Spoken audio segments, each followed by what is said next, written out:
I'm Francis Dearnley, and this is Ukraine, the latest. Today we discuss the latest reports from the battlefront as Russia seemingly focuses its attention on the Ukrainian city of Sumy. Then we consider the complex threads of geopolitics after a spate of shock deaths and assassination attempts. And we hear about the military and humanitarian situation in Kharkiv. Bravery takes you through the most unimaginable hardships to finally reward you with victory. If we give President Zelensky the tools, the Ukrainians will finish the job. Slava Ukraini! Nobody's going to break us. We're strong. We're Ukrainians.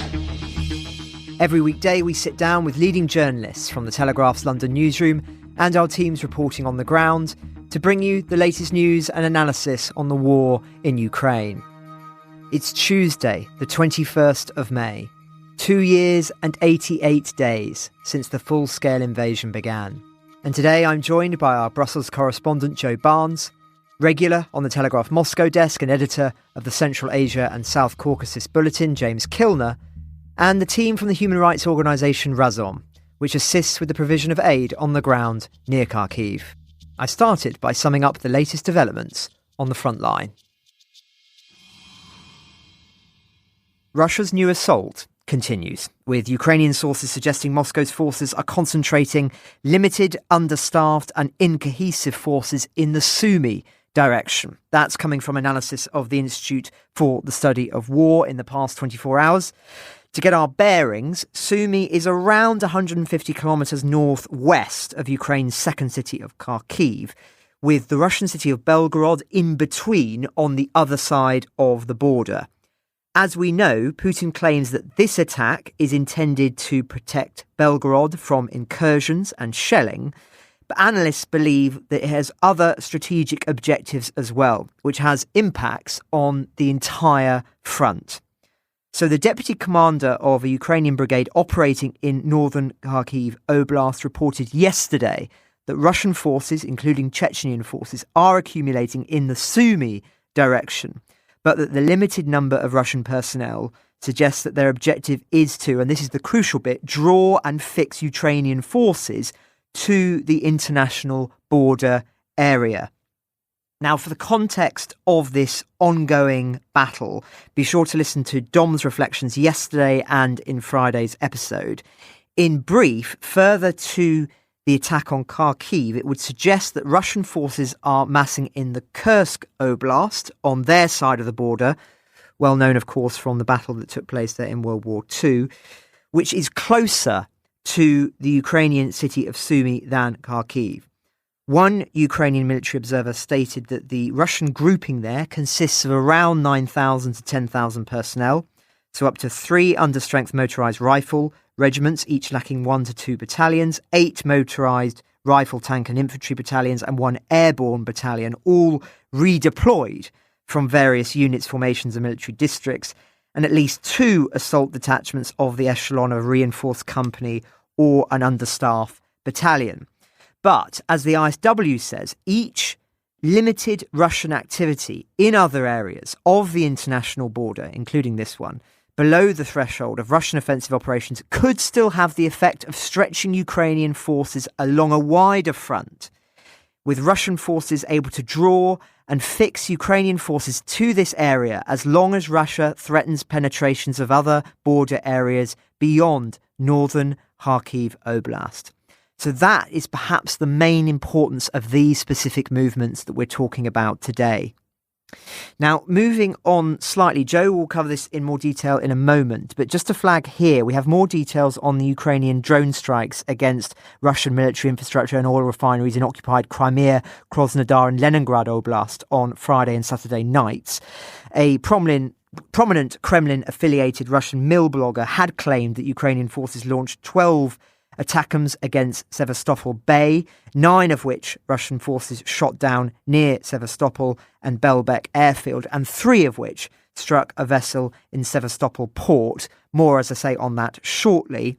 Away from the battlefront, but still very much in the military sphere, more on Putin's grand reshuffle and his decision to fire Russian Deputy Defense Minister Colonel General Yuri Sadovenko on Sunday, replacing him with former Deputy Economic Minister and current Federal Council Accounts Auditor Oleg Zavelyev.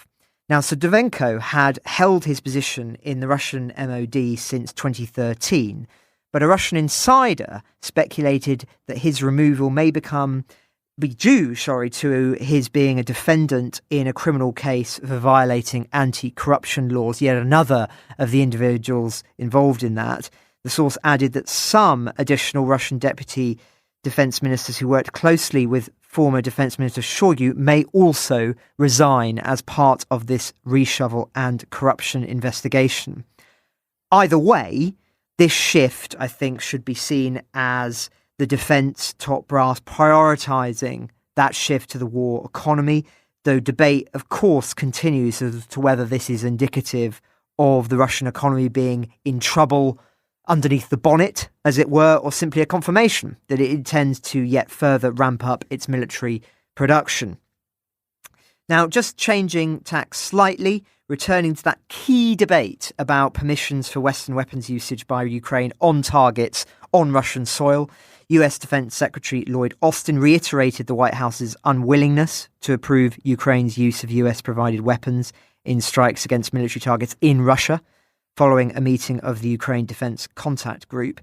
That reiterates, of course, a major difference between Washington and other Ukrainian allies like London, with the British Foreign Secretary David Cameron recently announcing that Ukrainian forces may use UK-provided weapons to strike targets in Russian territory. And other European countries also said to be considering lifting similar restrictions. Indeed, France may too allow Ukrainian forces to use French-provided weapons to strike military targets inside of Russia, with one senior figure in Paris noting, quote, "The right to self-defense excludes the right to protect the territory of the aggressor." Of course, if that insight had been the case 2 years ago, who knows where the war would be now? It has taken 2 years to get to this point. Indeed, you can understand the frustration from Zelensky's top advisor, Mikhailo Podolyak, who I interviewed for the podcast in our last team trip to Ukraine a couple of months ago. He's publicly lamented today the Western position on this very question, saying, and I quote, "The suffering of civilians motivates Ukraine to demand long-range weapons from its allies with permission to use them against batteries on enemy territory. The allies, under the still strange concept of escalation management, however, partially refuse. Unable to win on the battlefield, the Kremlin regime is playing a special game. By denying Ukraine the right to defend itself with all available weapons, the West is acting according to the moves prescribed in Moscow." Why? Now, another area related to this in which the West has hamstrung Ukraine, of course, is certain weapons which would require Western forces to be supposedly deployed on the ground to use. That's the reason given by Berlin not sending Taurus, as we heard when we had the German ambassador on the podcast last week. But as Estonian PM Kaja Kallas told the Financial Times in the past 48 hours, NATO countries have already sent personnel to train Ukrainian forces on the ground in the risk zone, her phrase. And therefore, in her view, NATO states should not fear the risk of escalation from such deployments.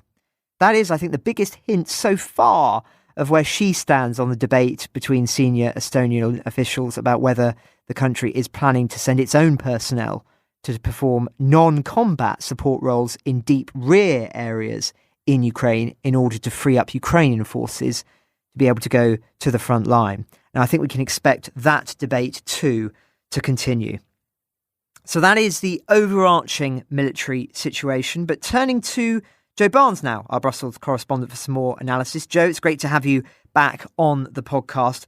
What is the British MOD saying about the current battlefield situation on fronts beyond Kharkiv? Yeah, hi Francis, hi folks. So most of the news is around Harkiv, but the British military intelligence in their daily Twitter or X update have basically said, look, yes, it's all going on in Harkiv, but don't forget about the old axis of advance.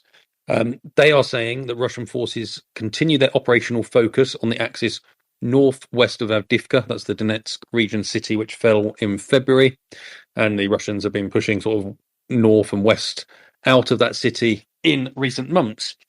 So the MOD is saying, with attacks on a broad frontage either side of the E50 highway, for some context, that's a highway that runs all the way from the city of Dnipro to the Russian-held city of Donetsk through some major through points, but I'll talk through those in a minute.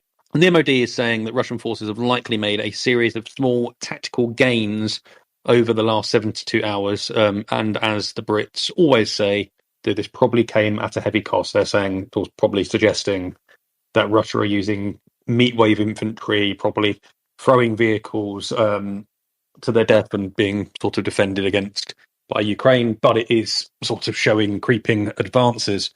This is what the MOD have to say about the E50 highway. So they say it represents the main line of communication between the Russian-held Donetsk and the Ukrainian-held town of Pokrovsk, which remains approximately 30 kilometers from current frontline positions, but is likely an operational objective. You would have heard me, Roland, others in recent weeks on the podcast elsewhere talk about the importance of Pokrovsk.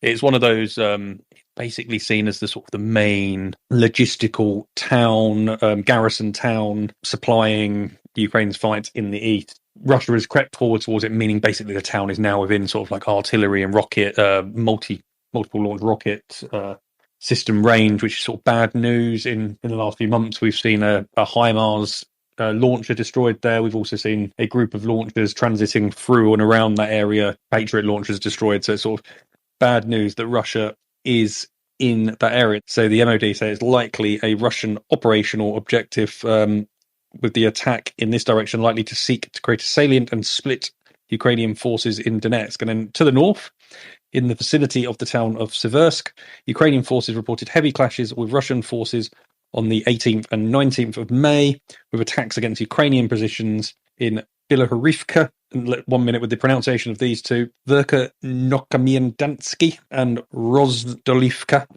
And say Russian gains are coming in that area, but again at they are highly limited and probably likely at heavy cost.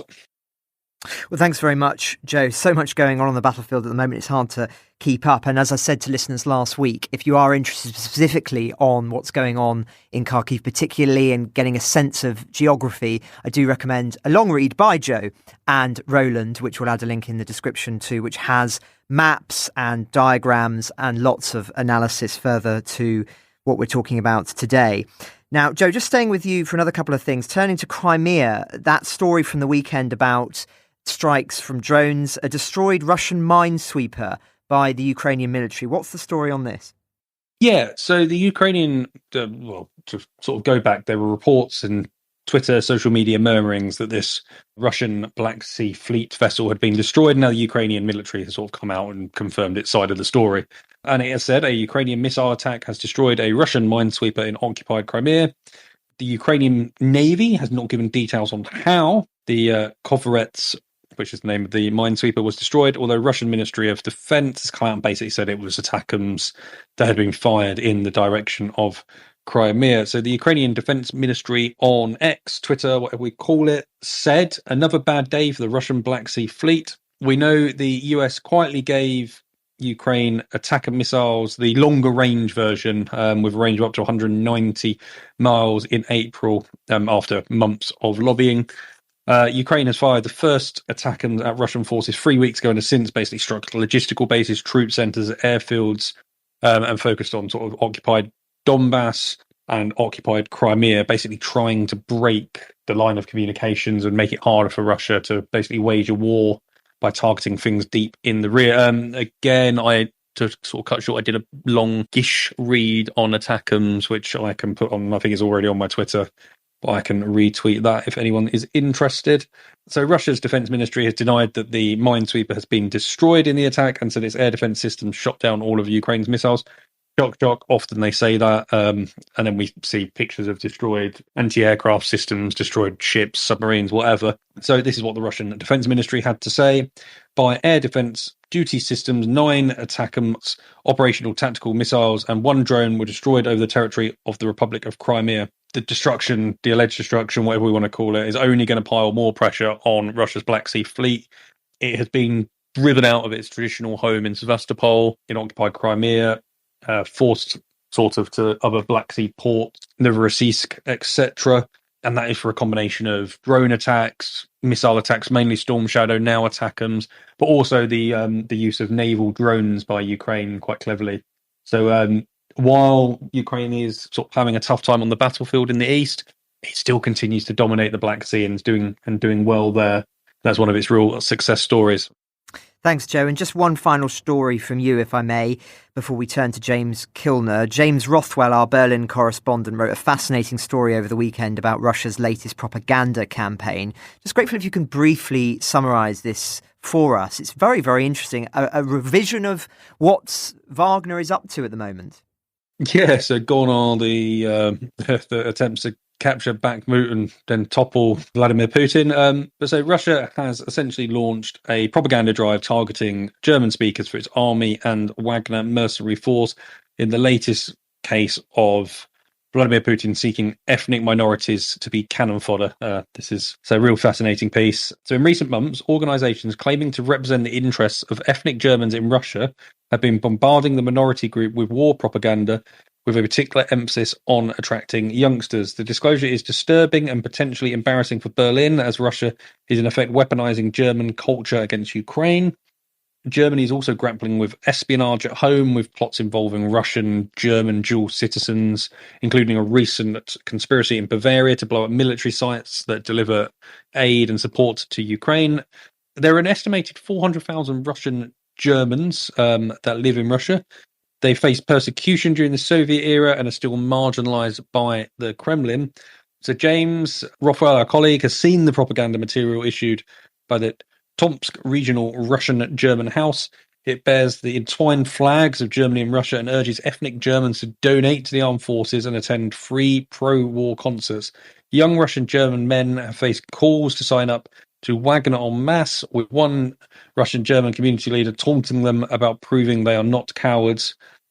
Again, James has seen these combat sheets, which are basically Russian army propaganda leaflets, which contain excerpts about the work of the Tomsk Regional Russian-German House, including its patriotic education projects. So yeah, this material was initially unearthed by the Society of Germans of Zaporizhia, a group of ethnic Germans living in Ukraine, which has called on its Russian counterparts to campaign against the invasion. The society hopes that the German government will take over its language and basically culture being used on war propaganda. Basically, it's one of those things where Vladimir Putin has tried to avoid conscripting, mobilizing Muscovites or the middle classes, and has relied on ethnic groups from, say, Southeast Siberia, sort of Dagestan, elsewhere, to basically join and enlist in the army, often through paying them extortionate amounts of money, which is far higher than the monthly average wage in these areas. But it's essentially to stop the war and the effect of the war biting at home. Vladimir Putin doesn't want to see mothers and wives next to sort of coffins in Moscow, but he doesn't mind if they're sort of in the far-flung territories on the outskirts of Russia.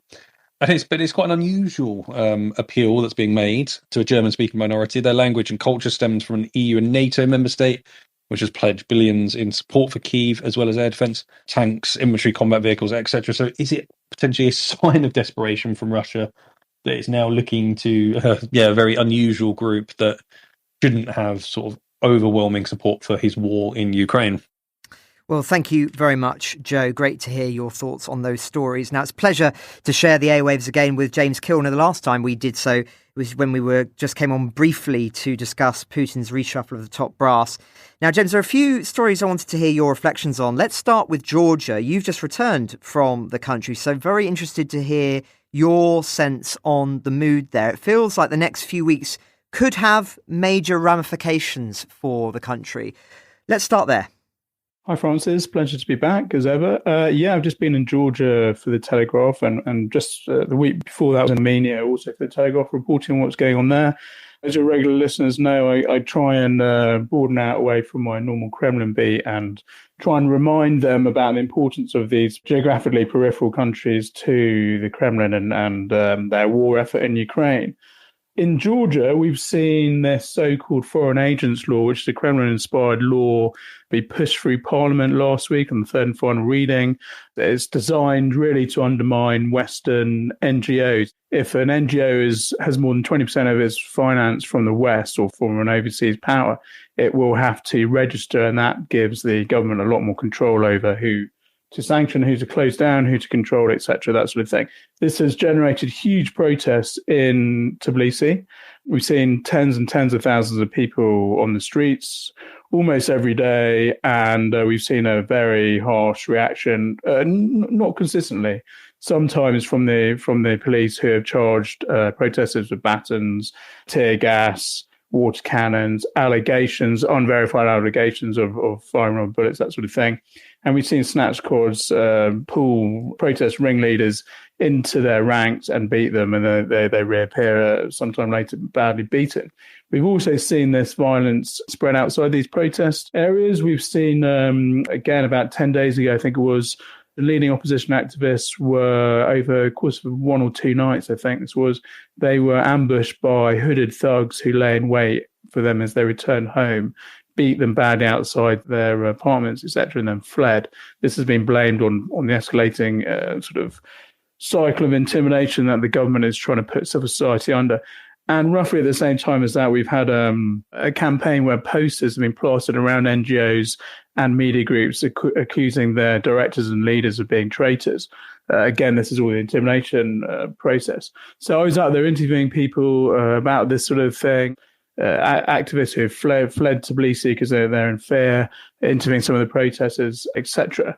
The story's now moved on. On Saturday, the pro-West president of Georgia, Salome Zurabishvili, she's born in France, actually, and used to be the French ambassador to Georgia before she became president.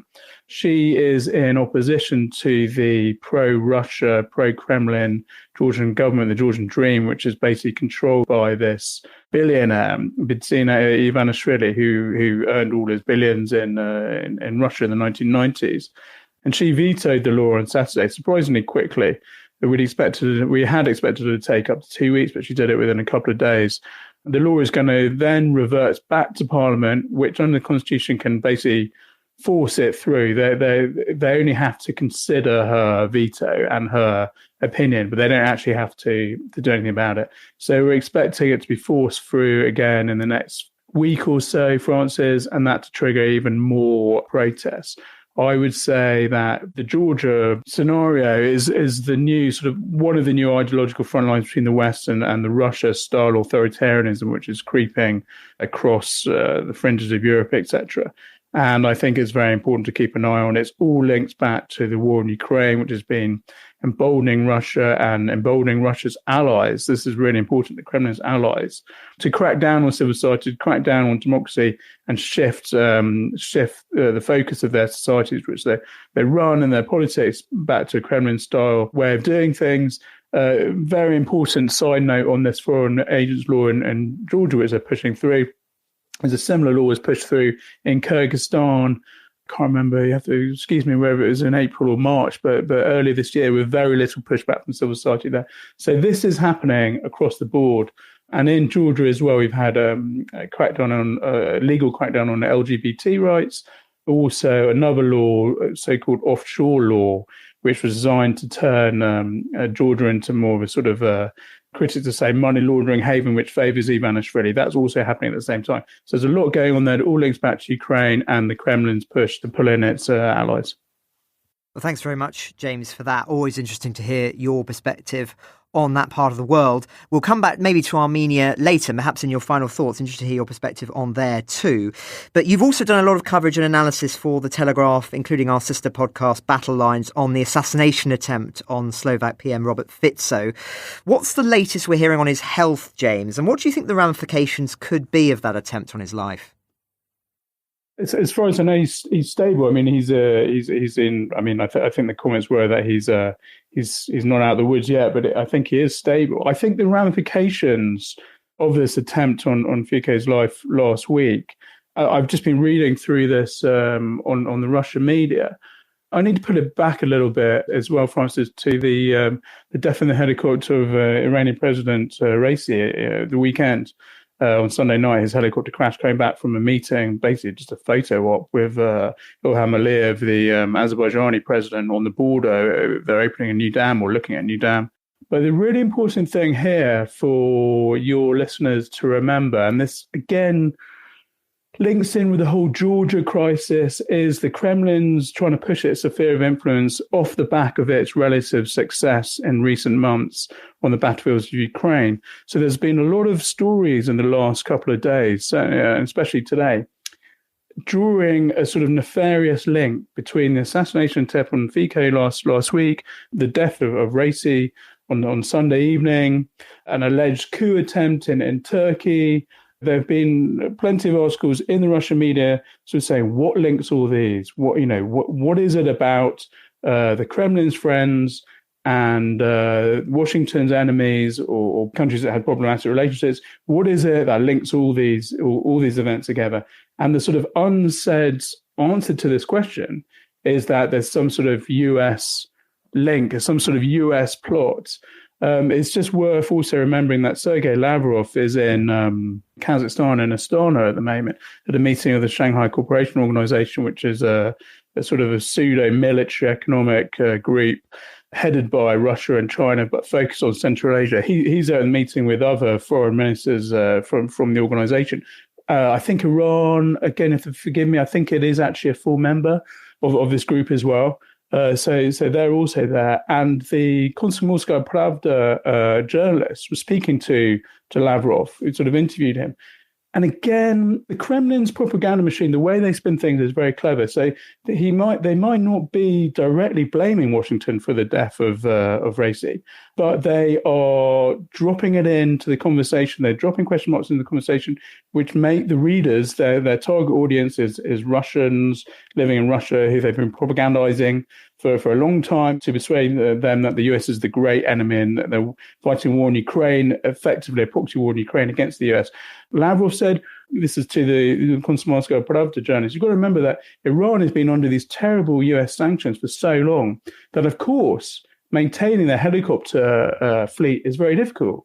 So there's a sort of subtle link. They might not be saying, the US assassinated Raisi, but they're sort of saying that they could, they have an indirect link to his death. And of course, Russia's now under these great sanctions. Interestingly as well, we have to remember here that Raisi and Putin were on good terms.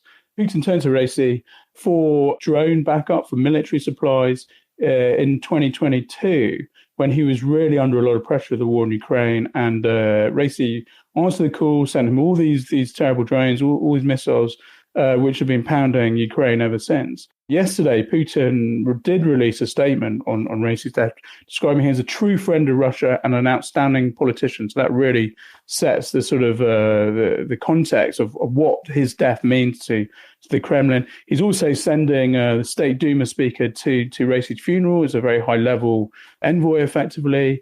And there's been more information published by Russian news agency this morning about how he convened a 2-hour meeting of his top security officials, his top advisors, when news of Raisi's helicopter crash came out on Sunday evening, and he was offering Iran all sort of emergency assistance. So there is a lot going on in the Russia space surrounding the attempted assassination of Fico and the death of Raisi in the helicopter crash. That's fascinating. And it's ironic that the Kremlin tries to join dots that aren't there, whilst the West fails to join the dots that are, which is why it's so interesting to hear your reflections on those connections between Iran and Slovakia and this general fault lines between West and East are developing at the moment. Just not enough people seem to connect with that idea in the political elite at the moment, and indeed the connections between what's happened, of course, in the Middle East and what Putin is pushing in that region and in the UN as well. And just staying with you, James, one last story. It's very interesting. We had Grant Shapps on the podcast last week, and he was saying all sorts of things about the nature of British commitment. He also has waded in since then on Putin's visit to Beijing last week. You wrote up his remarks for the Telegraph. What's the story? What did he say? I think, Francis, it's more of the same, really. He really drilled home the point that there's a sort of axis of evil being formed between Beijing and Moscow about how these non-democratic countries really pose a existential threat to the West, and how Ukraine's European allies really have to step up their game. And the important thing was this was like the first major British government reaction to this visit by Putin to Beijing. And I think it also has to be put in the context of, as Joe was explaining earlier, the frustrations that the Ukrainians have with not being given permission to use US kit, primarily, US missiles primarily, to strike targets inside Russia. Of course, the big story from the battlefield in the last couple of weeks has been the attacks north of Harkiv and how Russia was able to amass tens of thousands of soldiers and kit right behind the border, and sort of like effectively the border was acting as a sort of a safety zone. And I interviewed a Ukrainian soldier who was just full of frustration. He was saying that they had to stand and watch. They could see all these armies being built behind the border inside Russia, but they couldn't do anything about it. And so they knew there was an attack coming in Kharkiv, and they just had to watch the Russians make their plans, organize their soldiers, organize their tanks, organize their kit, and then, launch their attack. And as you were saying in your initial comments, the US is still not given permission for Ukraine to be able to strike targets behind Russia. So it's all that frustration coming through. And I think Shaps's comments to the Sunday TV programs in London was really sort of trying to motivate and remind Western countries, the US and European allies, that this is a bigger battle for ideas and hearts and minds and battlefields than just Ukraine. This is actually posing a threat to Europe and our way of life. So that's really what I think he was talking about. And it all links back to the Harkiv incursion, I think. Well, thank you very much, James and Joe. We'll come back to you both for your final thoughts later on. But now to our guests dialing in from Washington, D.C. It's great to be joined once again by Melinda Haring from RAZOM, the well-known human rights organisation which works to unlock Ukraine's potential, increasing civic engagement within the country and engaging Ukrainian voices around the world. She's joined by Ania Soloveiua, the director of its relief programmes, and Daniel Solchanyk, the director of its health projects. Melinda, there's lots for us to discuss, but turning to you first, can you update us on the work of the organisation in a big picture sense? It's certainly been a significant few months in Washington and, of course, in Ukraine. Good morning, Francis, or good day to you. Thank you so much for having us. I just want to say I couldn't do my work and my colleagues couldn't do our work without your podcast. It's absolutely indispensable. So congratulations. And thank you again for the chance to be here. So RAZOM, I do work at our RAZOM office in Washington. My colleagues are in New York, and we have a large office in Kiev. So think of us in 3 different places. But RAZOM we've been around for 10 years. I think you and your listeners know that. And since the full-scale invasion in 22, we've distributed $100 million in aid in Ukraine. Our advocacy shop in Washington has had the eye on the supplemental for months and months and months. And we were one of the many actors that pushed that bill through finally. And $62 million of assistance is on its way to Ukraine. But that's not all that RAZOM does. We are primarily a humanitarian organization. So I'm really delighted to have my colleagues here to tell you more about how we're responding to the Harkiv humanitarian crisis. Well, thank you very much, Melinda. Always great to hear your voice. So let's turn to that then. Ania, what's your focus specifically on at the moment, of course, with everything that's going on with the Kharkiv Oblast? Thank you so much for inviting us and asking good questions. We have been present in Harkiv Oblast, obviously, since 2022, and we work with many grassroots organizations, many NGOs that operate in Harkiv. So we've already been through 2022 and the terrible events there, done a lot of projects on renewal, and now we're, through our organizations on the ground, we're engaging in what's happening right now, helping with evacuations, but also looking forward to see what is the long-term impact of this and how to help population that has already evacuated. Fascinating. And so in terms of your coordination centre there, I mean, I imagine that this is an extremely busy time at the moment. What work explicitly is the centre doing at the moment? We actually, my team is coordinating with a very good NGO there that's called the Humanitarian Coordination Center. So we are coordinating with them, and we are coordinating with organizations, with NGOs on the ground, which we worked with for a long time. So what we have is our network of more than 150 NGOs in Ukraine, which are mostly based in small armadas, and these organizations are engaging and assessing the needs on the ground, coordinating with the center, and passing on the needs to us, and we are helping as we can. So we are really responding in places where our partners are. So some of them are on evacuation, some of them on providing legal support to people, some of them are looking forward to, this evacuation is particularly painful because over 40% of people that were evacuated are 60 years or over. So this is really older people who are staying in these villages near the border. So when they are arriving to Kharkiv, some of them have relatives, but for a lot of them, there are not a lot of places to go. So now we're looking forward, thinking how to provide them with spaces to stay and how to take care of them. But so far, so we have engaged with several of our NGOs to provide all these different types of support. That's very interesting. And another issue I know that you work on is the elderly and disabled who are, of course, left behind. It's been a while on the podcast since we've talked about the Kakhovka Dam crisis in 2023, which was described then as the worst man-made humanitarian catastrophe in Europe since Chernobyl, just to give a sense of the scale of that, an absolutely shocking incident. But you were there, of course, Razom, in the initial days after the crisis and beyond that. So could you just tell us a little bit more? It's not a story that people will have perhaps been following closely ever since the water subsided a bit, but just talk us through the work and the devastation left behind, and particularly those elderly who can't leave when a crisis like that unfolds. Yeah, thank you so much. It's a great question. This situation actually does remind me of Kakhovka because, it was a sudden crisis and there were a lot of organizations involved immediately, helping people evacuate, helping people to find places to live. And we were engaging on the ground, but also we, again, were kind of through one of our partners, we were providing the first need items for people who arrived in other places, for example, in Khmelnytsky Oblast.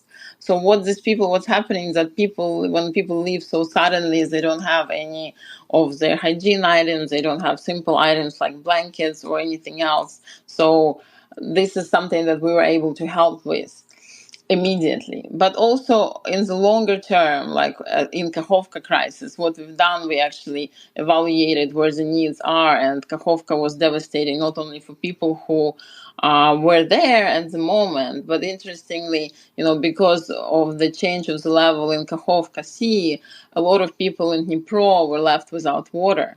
They had to use the old wells where the water quality was not very good. So what we've done there, we have installed water filtering stations in 19 of the villages in Dnipro regions, which people could access and get drinking water.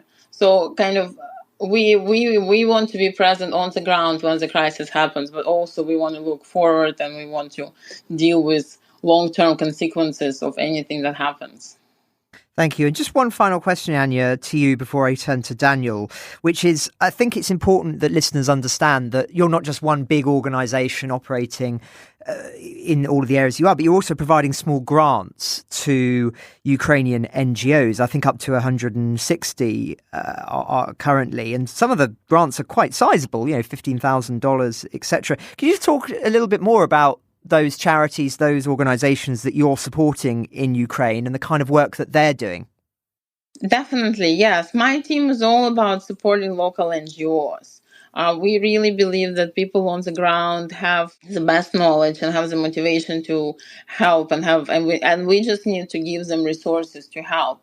So we have, been working for 2 years, and we carefully select these organizations, and we want them to be local. We want them to have experience. We want them to be mission driven, and we want them to enable them to help their neighbors, basically. Most of them are small organizations located in villages, in Ukrainian communities that might have been doing something else before the full-scale invasion, but now have reoriented and are helping people to overcome the impact of invasion, helping them to provide necessary items, to rebuild, to renew their household farming, to run the kids centers, to run the IDP centers. So basically doing everything in these small communities to get these communities back to being independent and get back on their feet after the war. So we work with, as I said, with more than 150 of these organizations. Fascinating. Well, thank you very much, Ania. Now, Daniel, turning to you, you're a medic. When it comes to medical work in the country, you see the reality behind the casualty figures that we report every day. What are your current projects for RAZOM? Hi, yeah. Thanks for having me. Yeah, I think, we have a couple of programmatic areas in the Harkiv area. Number one is we have 6 mental health centers throughout Ukraine. One of them is located in Kharkiv.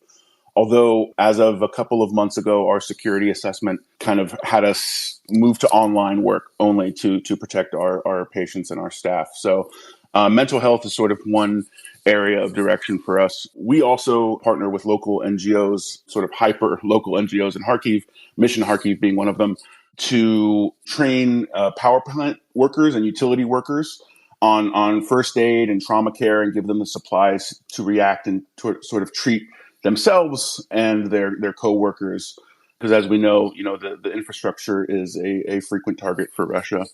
We also working with the rail system to give them supplies and IFAKs, which are individual first aid kits in the trains there. Beyond that, we are steadily planning for if the situation gets worse. We know that Russia has no compunction about hitting health facilities. I think the current numbers are something like well over 1,000 attacks on healthcare facilities in the country.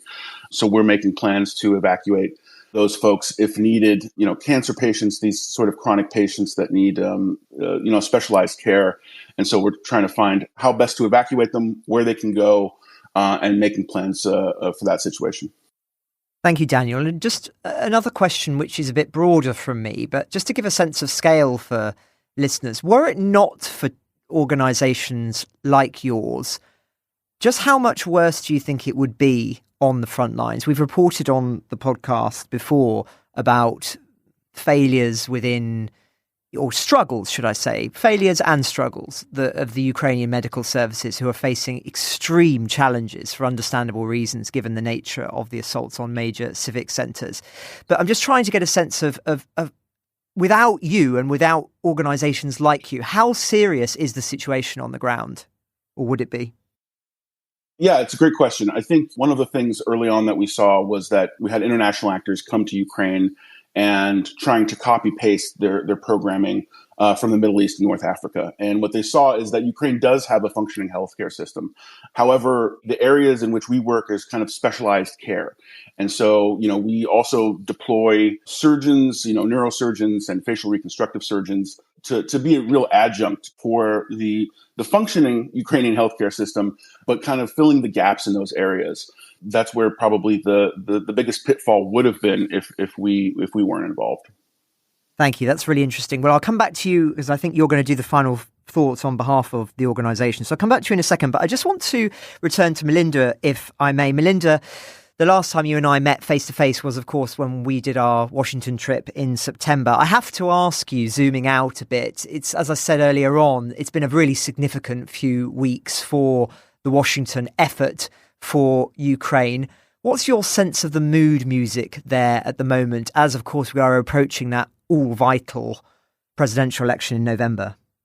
Francis, thanks for that question. So the supplemental passed. It took forever, but it finally passed. But we've moved on, and all eyes right now are on Joe Biden. This decision, the U.S. decision to make Kharkiv a sanctuary, is costing millions of Ukrainian lives. It's putting millions of innocent Ukrainians in danger. So RAZOM for Ukraine is pushing the White House, and many Ukraine advocates are as well. There's a lot of figures that I could cite, but Russia can hit 3 oblasts without losing any of its territory simply because of our inaction. The Russian glide bombs can hit an area larger than the Netherlands. And if we were to remove this prohibition, the Ukrainians could hit 15 Russian Air Force bases with 30 km ATACMS in Storm Shadows. And just to put a fine point on it, the ban is illogical. Ukraine has used British Storm Shadows in Crimea, and Russia considers Crimea as part of it. So with that logic, the ban doesn't make any sense. And we are urging the White House and President Biden to pull back that ban and to ease the tying of U.S. weapons as soon as possible. So I would say that's the top priority right now before the presidential election. That's the mood music in Washington. Coming up, the final thoughts from Joe, James and the RAZOM team. Let's go to our final thoughts then, starting with Joe Barnes. Joe Barnes, over to you. So I've been away for 2 weeks, kind of kept myself free of news. It's nice to get some respite sometimes. But returned to sort of find out that David Lammy, the Shadow Foreign Secretary, and John Healey, the Shadow Defence Secretary of Labour, have been over in Kyiv speaking to the Ukrainians. And they've basically said, look, we've got one simple message. The UK is united in its support for Ukraine and Russian aggression and will stand alongside Ukraine as long as it takes to win. But I just think that lacks a little bit of ambition. Obviously, we can talk about domestic politics and Labour's ability to try and pit itself apart from the Conservative Party, but it just seems to me that Labour could be sort of saying, look, like Britain's losing its way in Europe, but sort of Germany pledging more money, other countries are doing a lot higher percentages of GDP in terms of donations to Ukraine, and Labour just said, basically, let's go with the status quo, nothing's going to change. And I think it's for both the Conservatives and Labour to sort of have a look at themselves as it comes up to the campaign for the general election in the UK and basically say, can we not do more for Ukraine? Is that not some bit that we could basically separate ourselves from our domestic opposition, which then actually does some good for the people of Ukraine?